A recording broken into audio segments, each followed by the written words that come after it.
Welcome to our 24B update for the new feature, Manage Customer Volume Programs. This demo will demonstrate how to define a volume program for channel customers and track its accruals. This feature will accrue volume rebates for each transaction based on predefined volume attainment tiers. You can define product eligibility by item or for all items, with support for exclusions by item. This will streamline and automate tracking and payment of volume rebates, providing improved financial visibility to customer program liabilities. This feature will incentivize desired channel purchasing behavior for a specific time frame and increase channel sell-through. In this demo scenario, it's the beginning of 2024, and we're going to negotiate a spring volume sales rebate for Spruce Street Foods for all items except for our top seller. The volume program is going to run from Feb 1st till March 31st based on requested ship date, and it is retrospective. There are 3 tiers based on sales attainment levels shown in the table. If you hit the first tier, say 60,000, then you're going to get a 2% rebate. If you hit the second tier, say 600,000, then you'll get a 3% rebate. There is a lift with retrospective rebates for prior transactions to the higher tier. This is a process flowchart for the customer volume program. We're going to define summer volume programs as we negotiate with the customer and then activate it. Next, we're going to create accruals for each transaction. Implementations will typically load and run volume accrual creation nightly. And lastly, we will show these accruals and how they're tracked in the customer and program checkbooks. I'm logged in as Parker Klein, the program manager who's negotiating the volume program. Let's go into customer channel management. I'm going to go to programs to see my programs. I don't have any, so I'm going to create the one I want. I want volume programs, and I need to give it a name. 2024 spring volume sales for Spruce Street Foods.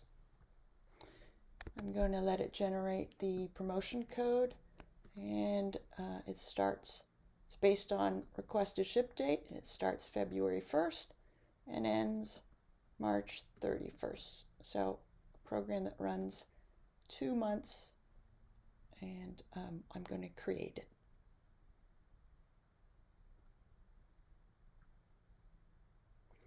As you can see, the program is in draft status. I'm the owner by default, and we're going to give it an estimated amount here. Let's say that we estimate it being worth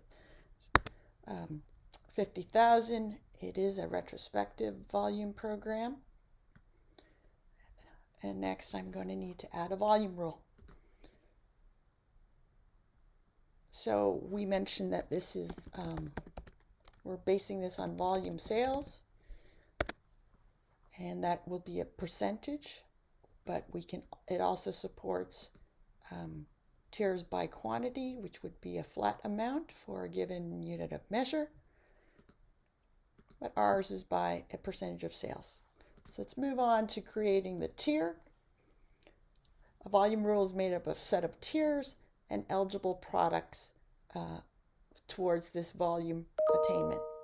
Okay, so we're going to be building the first tier, which is $0 to $500,000 at 2%, 500 to 1 million at 3%, and anything over 1 million will be at 4%. All right, so there's my tier table with 3 tiers, and different and escalating rates. So in the products, we support different levels, all items or individual items. In this case, mine is I need to all items except for my best-selling item.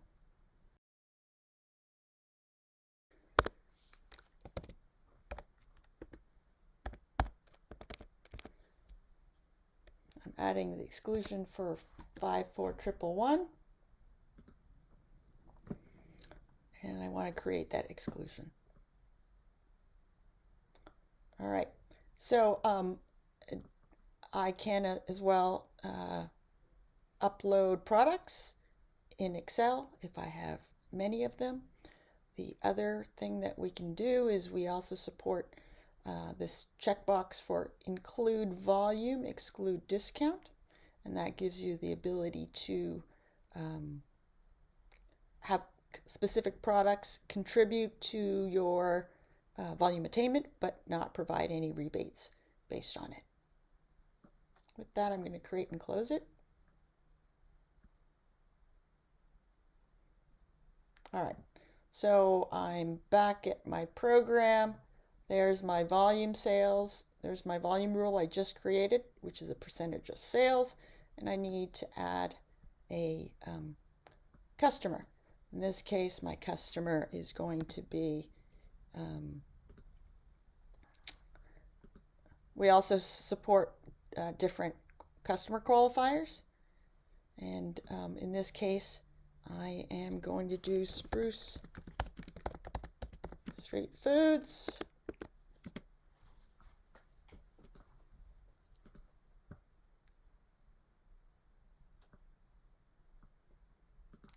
Perfect. And then in this case, my beneficiary who's going to get the accrual is going to be the same as the customers I've defined here.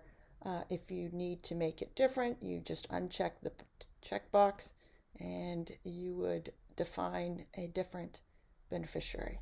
In my case, it's going to be the same. All right. And with that, I'm finished. I'm just going to submit the program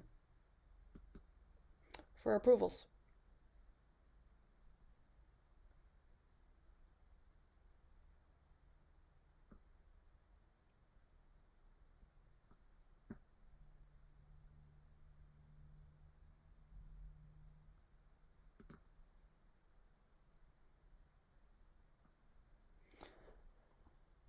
When I return, I realize I got a, it's been approved and now it is active.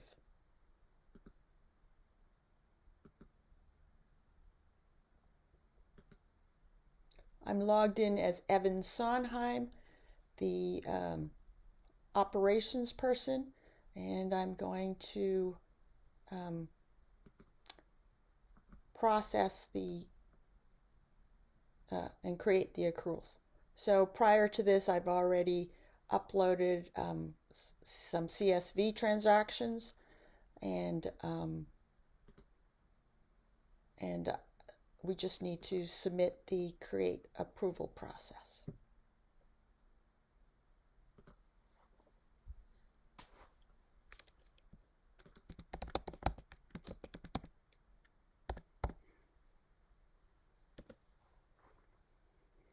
All right, and I'm going to create accruals for the channel batch.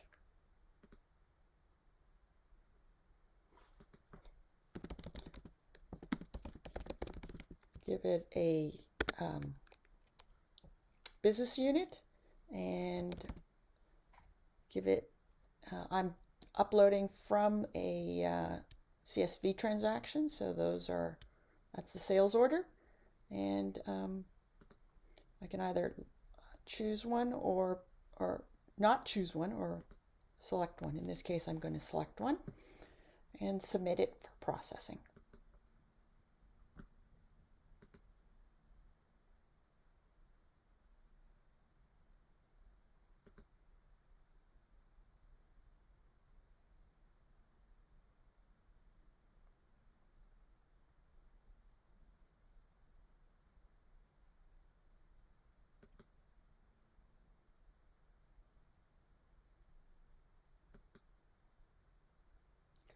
And I'm done. With that, I'm going to return to Parker Klein.